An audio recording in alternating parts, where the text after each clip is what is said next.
오늘 우리가 읽은 신명기 13장 1절부터 11절에 있는 말씀을 중심으로 미혹은 주로 보이는 것을 통해 옵니다, 이런 주제로 같이 새벽에 묵상을 나누도록 하겠습니다. 미혹, 유혹, 미혹은 주로 보이는 것을 통해 옵니다.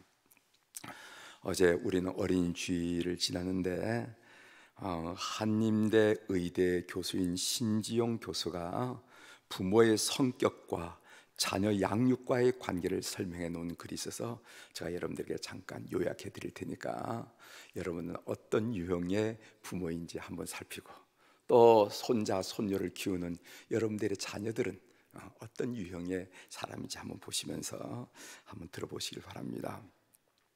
이분은 부모의 성격을 네 가지로 나누는데, 하나는 히스테리형, 두 번째로는 통제형, 세 번째는 방임형, 그리고 네 번째는 상호 존중형, 이렇게 하면서 자녀 교육하는 부모님의 성격을 그렇게 나눴습니다.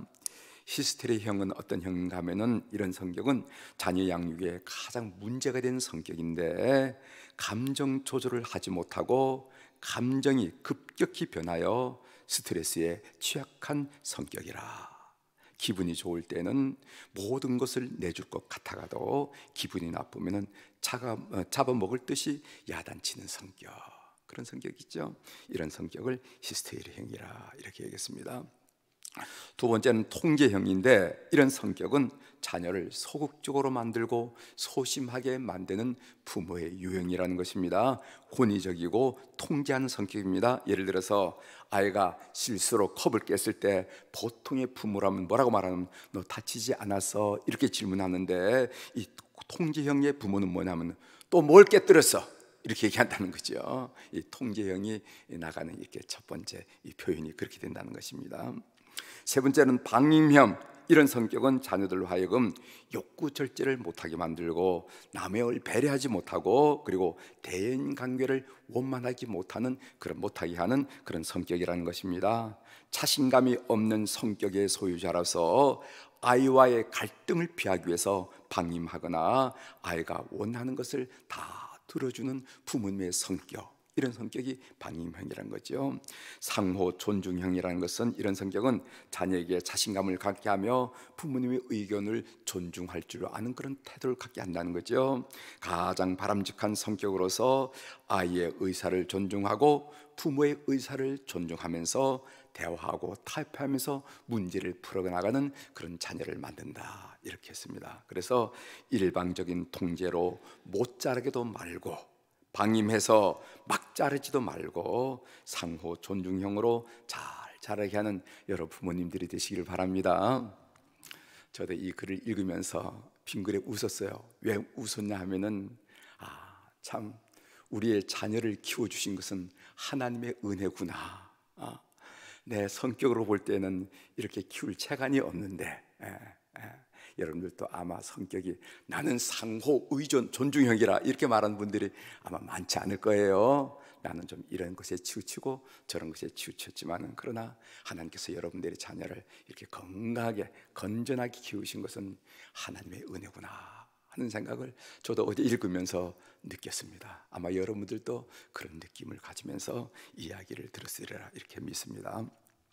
오늘 우리 본문 신명기 13장 1절부터 11절을 읽었는데, 이 본문에서 모세는 마음을 다하고 뜻을 다하고 힘을 다하여 주 너희 하나님을 섬겨야 되는데, 이 섬김을 방해하는 미혹이 반드시 있다는 겁니다. 반드시 있다는 겁니다. 그래서 오늘 본문에 두 가지 미혹을 지적하는 거예요. 이 미혹이 우리가 뜻을 다하고 마음을 다하고 힘을 다해서 하나님을 섬기는 그 걸음을 주저하게 만들고 방해하게 한다는 거예요. 그거 한번 보겠습니다. 그 첫 번째 미혹은 뭐냐 하면은, 이적과 기사를 일으키는 선지자나 꿈꾸는 자들의 미혹이라 이렇게 얘기합니다. 우리 1절, 2절 우리 확인하면서 다시 한번 읽어보겠습니다. 1절, 너희 중에 시작.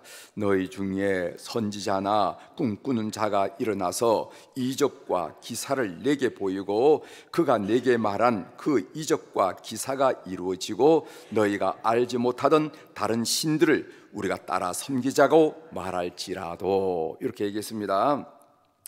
이적과 기사를 일으키는 선지자나 꿈꾸는 자들은 신적 능력을 가진 자들입니다. 그렇지 않으면 이적과 기사를 일으키기 어렵지 않겠어요? 이런 신적 능력을 가진 존재들이 우리를 미혹하면은 거부하기가 쉽지 않다는 겁니다. 제가 예를 한번 들어보겠습니다. 여러분, 무슨 일이 있어서 점집이나 무당집에 점치러 갔다 생각하십시오. 그런데 이 무당이 정색을 하면서 뭐라고 얘기하냐면은, 선생님, 아니면 아주머니, 굿하지 않으면 그 집안에 큰일 납니다. 큰일 납니다. 요 한마디 할 때 여러분, 개운하게 그 집을 나온 분이 계시겠어요? 예? 저요, 아주머니 이상하구나. 내가 하나님의 아들이고 하나님의 딸인데 무슨 당신이 하나님이야? 이렇게 한마디 하고 나올 분이 계시냐고. 마음이 무겁고 어깨가 무겁죠. 좀 무당이 굿을 안 하면은 1,000만 원짜리 굿이 500만이 굿인지 모르지만은 굿을 안 하면은 우리 집에 큰 일이 생긴다는데, 우리 아이들에게 큰 일이 생긴다는데, 우리 남편 사업에 큰 일이 생긴데 가볍게 돌아올 사람이 없다는 거예요.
왜냐하면 내 어머니의 아들 곧 내 형제나 내 자녀나 내 품의 아내나 너와 생명을 함께하는 친구 다 너가 붙어서 너와 관계된 사람이란 말이죠. 이것은 내부에서 일어난다는 것이에요. 그러니까 이 미혹의 손길이 내부에서 일어나고 있기 때문에, 그렇기 때문에 미혹되기가 쉽다.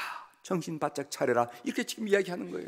두 번째로는요, 이 뻗쳐오는 미혹의 손길은 뿌리치기 어려운 조건들을 다 가지고 있더라는 거예요. 뿌리치기 어려운, 예를 들어서 선지자나 꿈꾸는 자들의 미혹은 신적 능력을 가졌기 때문에 보통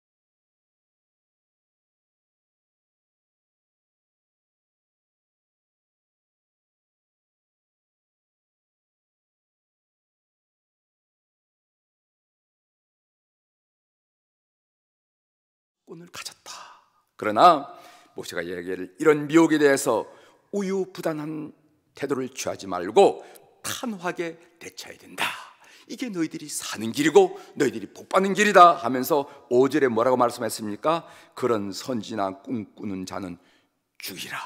그리고 10절 하반절에 보면 너는 돌로 쳐 죽이라 하면서 우유부단하지 않고 단호하게 해야 가정이 살아나고 내 민족이 살아난다 하는 것을 모세가 가르치는 것입니다. 이제까지 내용이 본문 내용을 여러분들에게 설명해 드렸어요. 저는 어제 본문을 묵상하면서 보이는 것을 따를 것인가 아니면 보이지 않는 하나님의 말씀을 따를 것인가, 이 질문을 본문이 우리에게 하고 있구나 하는 것을 생각했어요. 보이는 것을 따를 것인가 아니면 보이지 않는 하나님의 말씀에 생명을 걸고 따를 것인가 하는 이 질문을 우리 성도들에게 하고 있다는 것입니다.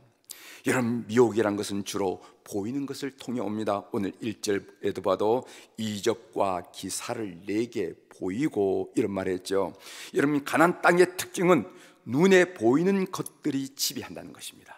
가나안 땅에 주시는 바알 우상, 그 우상도 보이는 것이 아니겠어요? 그리고 그 바알이 주관한다는 풍요, 그 풍요도 우리 삶의 현실적으로 보이는 것이 아니겠냐 말이죠. 이것은 오늘 우리가 살아가고 있는 이 세상 나라의 특징이기도 합니다. 전부 눈에 보이는 것이 삶의 기준이에요. 눈에 보이는 그 기준. 이런 보이는 것들이 우리를 미혹합니다. 세상은 눈에 보이는 것으로 우리를 미혹해서 하나님으로부터 우리의 마음이 멀어지도록 만든다는 것입니다. 세상은 그럴듯한 것을 보여주면서 남과 비교하게 만들면서 하나님으로부터 우리의 마음을 노락질하는 것이 세상이라는 거예요. 그러면 신앙이란 무엇인가? 신앙은 보이는 것이 아니라 하나님 말씀에 생명을 걸고 하나님 말씀 앞에 머무른 것, 이것이 신앙임을 믿으시길 바랍니다. 이것이 사는 길이라는 거예요. 사는 길. 우리 모퉁이돌 선교회 박일천 선교사로부터 가끔씩 저한테 글이 오는데, 문자로 오는데, 우리 교회 북한 선교위원회 주최 때 오셔서 설교를 한 분입니다. 이분은 북한 선교를 하는 분인데 그 글 내용이 이렇습니다. 수시로 모퉁이돌 일꾼들이 북한에 성경을 배달하고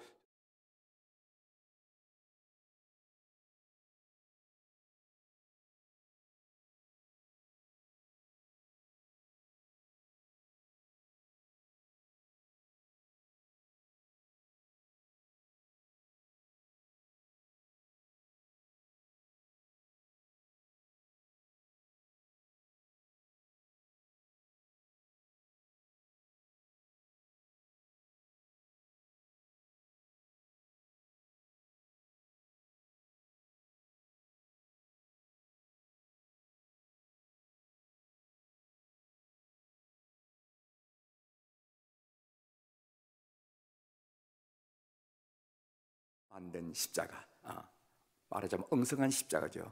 그 십자가가 이렇게 딱 걸쳐 있더라는 거지.